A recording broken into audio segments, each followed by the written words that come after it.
소리를 핸드폰으로 들으면서 도 많이 가져올 수 있는 측면이 있었는데 오히려 선생님이 적게 인정을 받았죠. 안녕하세요. 네, 안녕하세요. 네, 오랜만에 뵐게요. 네, 진짜 오랜만에 뵙습니다. 사건 다 끝난 지 벌써 한 반년은 돼가는 것 같아요. 진짜 시간 진짜 빠르다는 생각이 드는데 그동안 어떻게 지내셨어요? 끝나고 나서 변호사님이 많이 도와주시고 그래서 본업에 충실할 수 있는 그런 시간이 되었던 것 같아요. 그래서 지금은 본업에 충실하고 열심히 일하고 있습니다. 그 본업으로 바쁘실 텐데 이 자리까지 나와주셔서 감사해요. 아유, 아니, 초대한 그런 취지는 이혼해 서비스라고 해서 이제 해결할 해를 붙였는데 협의이혼 중재 서비스를 제가 진행을 하고 있거든요. 선생님 같은 경우엔 이제 이혼 소송으로 진행을 했는데 정말 오랜 기간 고생하셨잖아요. 그리고 저랑 함께 한 시간이 3년 정도 된 것 같고 저 만나기 전에 한 2년 정도 보내셨고 그러니까 그 시간 동안 선생님이 겪은 고생과 고통과 지나간 세월들 그리고 뭐 많은 비용도 드셨잖아요. 네. 선생님한테 너무나도 큰 고통으로 다가왔을 텐데 만약에 이런 것들을 이제 협의용 과정에서 전문 변호사의 중재를 통해서 조속하고 정확하게 마무리가 됐다면 지금보다는 기분도 그렇고 재산적으로도 그렇고 더 나은 부분들이 많았을 것 같아요. 네. 그래서 이제 그런 것들을 이제 좀 이야기하면서 많은 분들이 이런 이혼의 서비스를 이용하시라 전달을 하기 위해서 또 선생님을 초청드린 게 있어요. 본격적으로 선생님 사건에 대해서 시청자분들한테 편하게 얘기를 해주시면 좋을 것 같아요. 이 이혼 소송 얘기부터 진행을 하면 좋겠는데 참 그 발단이 참 선생님 입장에서는 너무나도 괴롭고 좀 영화 같은 일이 있었는데 어떤 일이 처음에 시작이었죠, 선생님? 처음에 배우자가 다른 남자와 이제 관계하는 소리를 핸드폰으로 들으면서 거기서부터 이제 이혼에 대한 생각을 가지기 시작하게 되었습니다. 아유, 그렇죠. 저도 뭐 소송 기록을 다 봤으니까 네, 녹음해 주신 걸 들었는데 참 당사자로서는 너무 큰 충격이었을 것 같아요. 네. 예, 엄청난 충격이었죠. 예. 근데 들으셨을 때 선생님이 그때 어떻게 대처를 하셨었죠, 그때? 저도 워낙 당황스러운 상황이었기 때문에 어떻게 대처해야 되겠다는 생각보다는 그냥 본능에 의해서 그냥 움직였던 것 같아요. 음, 전차가 어디에 있을까 음, 너무나도 궁금했었고 어떻게 행동을 해야 될까 그런 부분에 대해서 생각이 너무나도 이렇게 많이 이렇게 교차를 했던 것 같아요. 핸드폰에 들리는 음성을 녹음을 하고 음, 경찰에 신고를 했는데 그 당시는 처벌하는 게 없어졌기 때문에 처벌이 음. 안 된 거죠. 선생님께서 그런 것들을 들었을 때, 아, 이혼해야겠다라는 마음을 가진 거는 언제였어요? 그때 이후로 2년, 3년 정도 지나고 나서 전처가 칼을 들고 이혼을 해달라고 네, 저한테 네, 협박을 했었습니다. 네. 그래서 그때 이제 도저히 같이 갈 수 있는, 같이 살 수 있는 그런 입장이 아니고 구나, 빨리 이혼을 해야 되겠다. 되겠다. 그런 이제 결심을 하게 된 거죠. 그러니까 사실 선생님은 그런 부종행위 소리를 라이브로 들었음에도 그때가 혼인한 지 17년 정도. 17년 정도. 네, 그래서 기간들도 있고 네, 또 자녀도 있으니까 그렇죠. 가정을 지키려고 하셨는데 선생님의 노력에도 불구하고 상대방이 이혼해달라고 음. 선생님을 협박을 하니까 결국엔 선생님이 더 이상 안 되겠다 변호사를 선임해서 네, 네. 이혼 소송을 제기하신 것으로 네, 알고 네. 있어요. 네, 맞습니다. 근데 그 첫 단추부터 네, 좀 잘못됐었던 기억이 나요. 네, 네. 어떤 문제가 있었죠? 처음에 소송을 제기할 때 일단 합의 부분에 대해서 시도를 했었는데 합의가 이제 이루어지지 않았고 소송을 진행을 하면서 저희 쪽에 유리하기 위해서 각서를 이제 썼었는데 각서 부분이 이제 문제가 됐던 거죠. 순차적으로 이야기를 나눠보자면 합의 시도는 뭐 어떻게 둘 사이에서 얘기를 그냥 했던 건가요? 이혼에 대한 소송이 들어가게 되면 대화는 참 어렵다고 볼 수밖에 없습니다. 둘이 대화 자체가 어렵기 때문에 중간에 이제 중재하시는 어떤 분이 역할을 해주셔야 되는데 우리 변호사도 그렇고 그쪽 변호사님도 그렇고 네. 합의에 대해서 적극적인 그 시도를 안 했어요. 해주질 않았어요. 아, 그러다 보니까 법적으로만 계속 다투려고 하다 보니까 네. 그게 상황이 이제 점점 더 악화가 되는 거죠. 정리를 하면 선생님을 이제 대변해준 변호사가 있었고 네. 저쪽은 저쪽을 대변해준 변호사가 있었는데 협의를 하려고 하다 보니 네. 뭐 서로 간에 양극단의 주장을 하게 됐고 그러다 보니 협의는 잘 이루어지지 않고 결국 소송으로 갈 수밖에 없었다라는 말씀이시죠. 네, 맞습니다. 그렇게 해서 이제 선생님 쪽 변호사가 소송을 준비하는 과정에서 선생님한테 어떤 코치를 해준 것 같은데 각서를 허위로 작성했다는 거죠. 네, 네. 근데 그 작성하게 된 경위나 계기가 선생님 입장에서는 좀 억울한 측면이 있었던 걸로 알고 있어요. 네, 형사적으로도 문제가 될 수 있는 잘못된 행동이었잖아요. 네, 맞아요. 근데 그런 거를 처음 선생님이 의뢰했던 변호사님이 방관하고 또 어떻게 보면 좀 부추기는 그런 측면이 있었던 걸로 기억해요. 구체적으로 어떤 식으로 변호사님 그랬었던 건가요? 그래서 기존에 존재하지 않은 부분에 대해서 제가 이제 아버님한테 매월 얼마를 지급을 하기로 했다라는 약속을 한 내용이었어요. 근데 그 내용 자체가 예전에 작성했던 내용이 아니고 새로 작성을 하게 되면 그 각서에 의해서 제가 이제 아버님한테 채무를 또 지게 되고 그러면 그 채무가 이제 생김으로 인해 가지고 분할할 수 있는 재산이 이제 줄어든다는 거죠. 그러면 이제 재산이 분할하는 부분에 대해서 제가 이제 채무가 지니까 그 부분에 대해서 이제 제가 받을 수 있는 금액이 더 많아지고, 네, 얘기를 해서 저는 그게 이제 법적으로 문제가 되는지는 몰랐었어요. 나중에 성 변호사님께서 얘기를 해주시고 나서 그래서 아 이게 법적으로 문제가 되는구나, 형사건으로 처벌을 받을 수 있겠구나 그런 생각이 들어서 수정을 했었죠.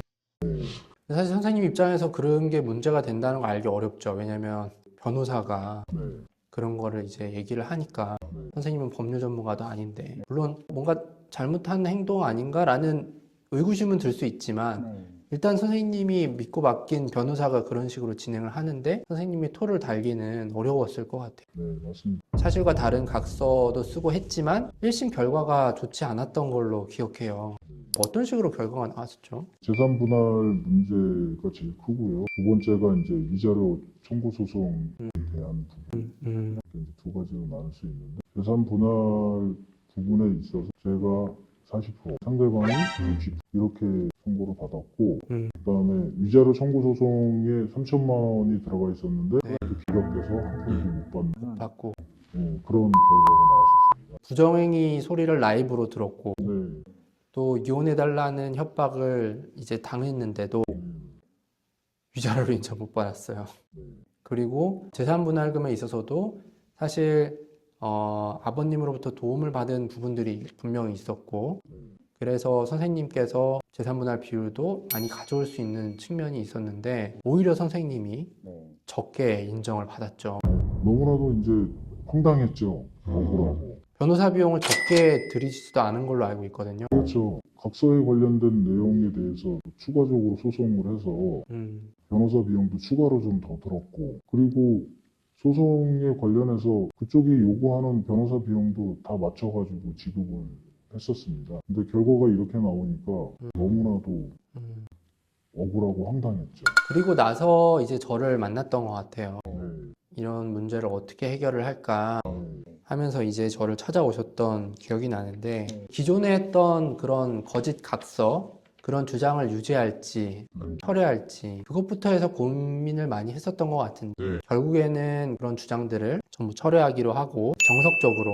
선생님이 그동안 재산을 형성하고 유지하는 데 있어서 훨씬 더 많은 기여를 했고 상대방이 기여했다고 주장하는 부분들에 대해서 감정 신청 같은 것들을 해서 허위 주장을 하고 있다 라는 것도 저희가 밝혀냄으로써 재산분할 비율도 좀 더 가져오는 결과를 냈던 것으로 기억해요. 그때 감정 신청에서 회계 자료 같은 것들을 그대로 결과를 받은 게 있었는데 허점이 있다. 재산을 이렇게 의도적으로 좀 축소시키려는 목적들이 눈에 보인다 라는 것들을 이제 지적을 해서 또 그게 또 좋은 결과에 반영이 됐던 것으로 기억해요. 선생님과 제가 합심을 해서 그런 결과를 낳았던 점이 기억이 나고 그리고 또 위자료도 항소심에서는 인정을 받았어요. 그죠?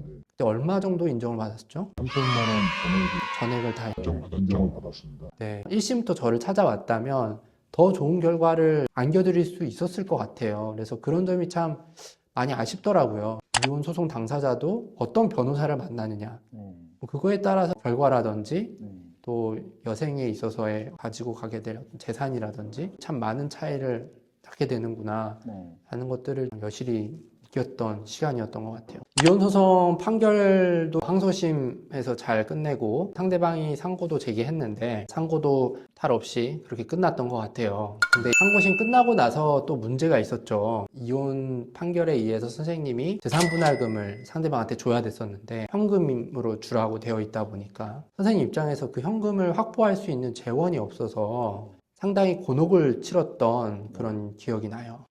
그때 어떤 상황이었죠, 선생님? 그때 이제 제가 가지고 있는 재산이라고는 아파트가 있었죠.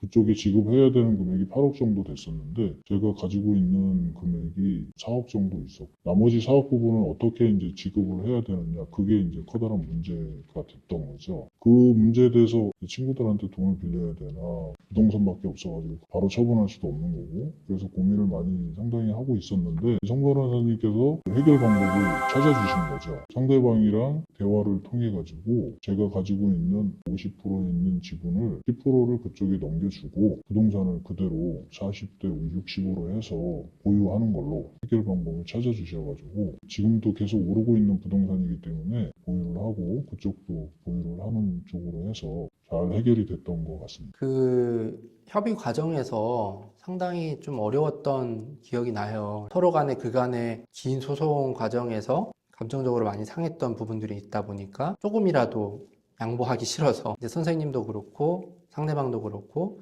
참 줄다리기를 오래 했던 기억이 나는데 그래도 상대방을 잘 설득을 해서 결국 협의가 잘 이루어졌고 부동산의 지분을 선생님이 지킴으로써 부동산의 가치 상승분만큼 선생님이 자산을 세이빙하는 그런 결과를 나타냈던 그런 기억이 나는 것 같아요. 아니 그때 협의가 안 됐으면 상대방이 경매로 넘기겠다 라고 해서 선생님 부동산이 경매로 넘어가고 그러면은 재가치를 못 받는 채로 부동산이 팔리고 그 얼마 안 되는 돈 중에 재산분할금을 주고 이랬으면은 선생님이 지금 갖고 있는 자산에 비해서 정말 비교도 안 될 정도로 많은 피해를 입었을 것 같다라는 생각이 들어요. 그래서 그렇게 좀 좋은 결과를 낳고 마무리를 지은 게 참 다행이라는 생각이 항상 드는 것 같아요. 부동산 관련해서 임대차 소송 같은 것도 있었던 것으로 기억해요. 그 협의 과정에서 제가 상대방이랑 소통을 많이 또 하다 보니까 뭐 상대방이 선생님이랑 같이 또 선임을 한 기억이 나요. 네네.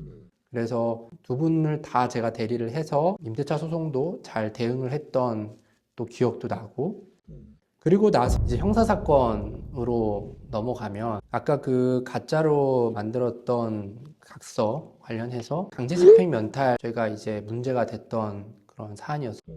가장 중요한 게 이제 상대방이 처벌불원서를 작성해 주는 거였는데 선생님이 한번 좀 말씀을 해주시겠어요?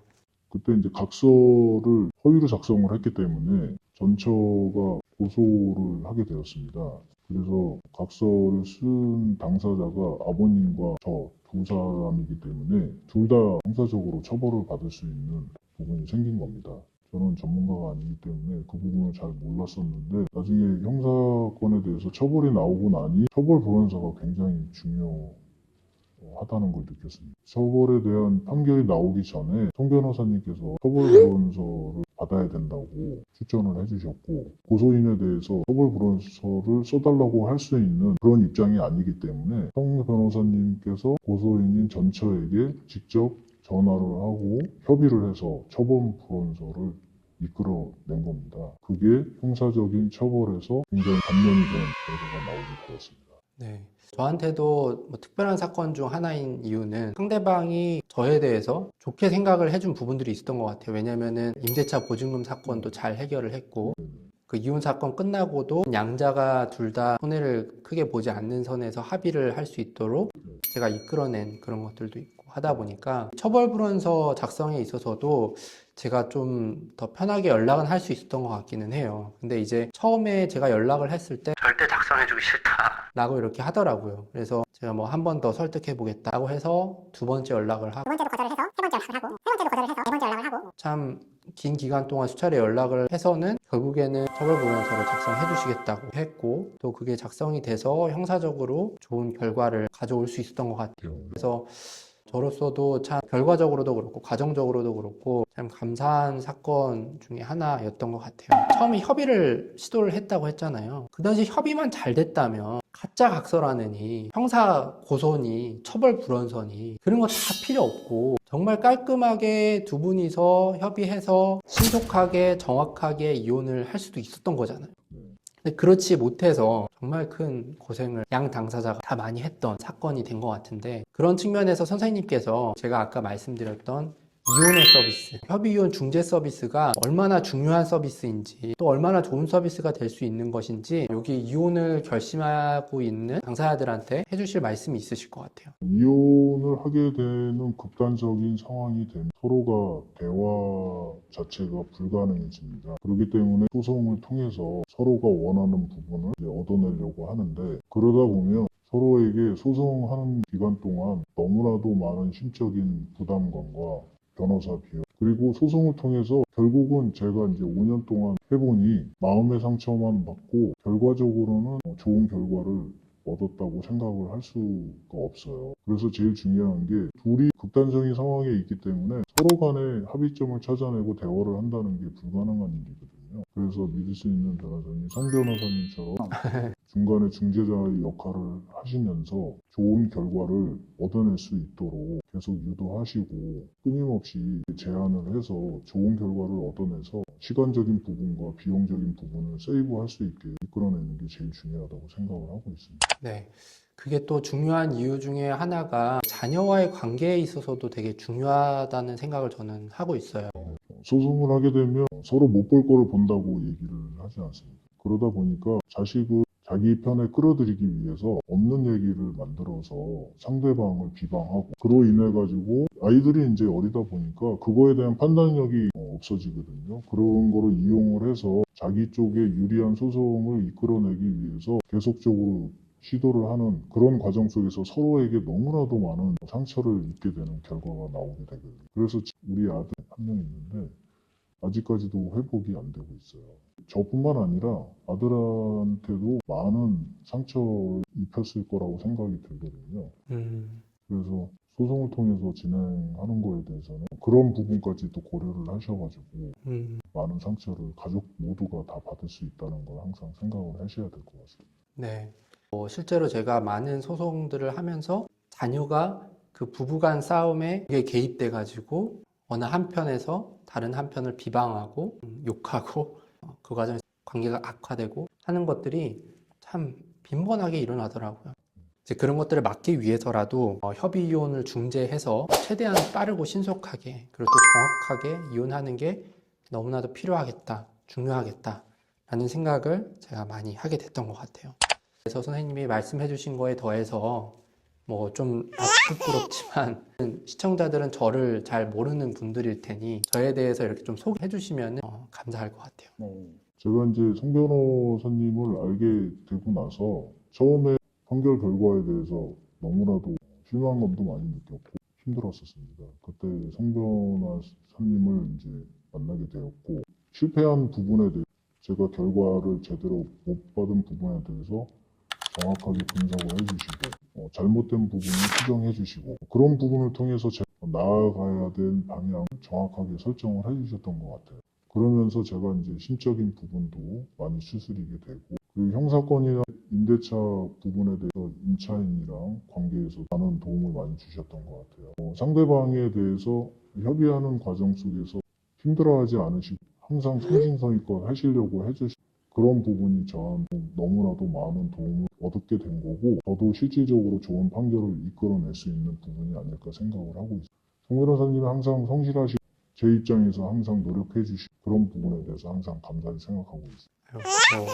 제가 요청드렸지만 좀 부끄럽습니다. 근데 변호사의 퍼포먼스는 이제 의뢰인이 또 하기 나름이다라는 또 말을 드린 적도 있었던 것 같은데, 제가 열심히 한 것도 있지만 선생님께서 저를 또 잘 따라와 주시고 많이 협조해 주셔서 좋은 결과들 많이 낳을 수 있었던 것 같아요. 한 가지 더 좀 요청드리자면, 이혼해 서비스가 협의혼 중재 서비스라고 말씀드렸잖아요. 제가 이제 소송적으로도 그런 도움을 잘 드릴 수 있지만, 중재를 함에 있어서도 이런저런 측면에서 잘 해주실 것 같다라는 것들, 선생님의 경험을 토대로 해서 좀 말씀을 해주시면 좋을 것 같아요.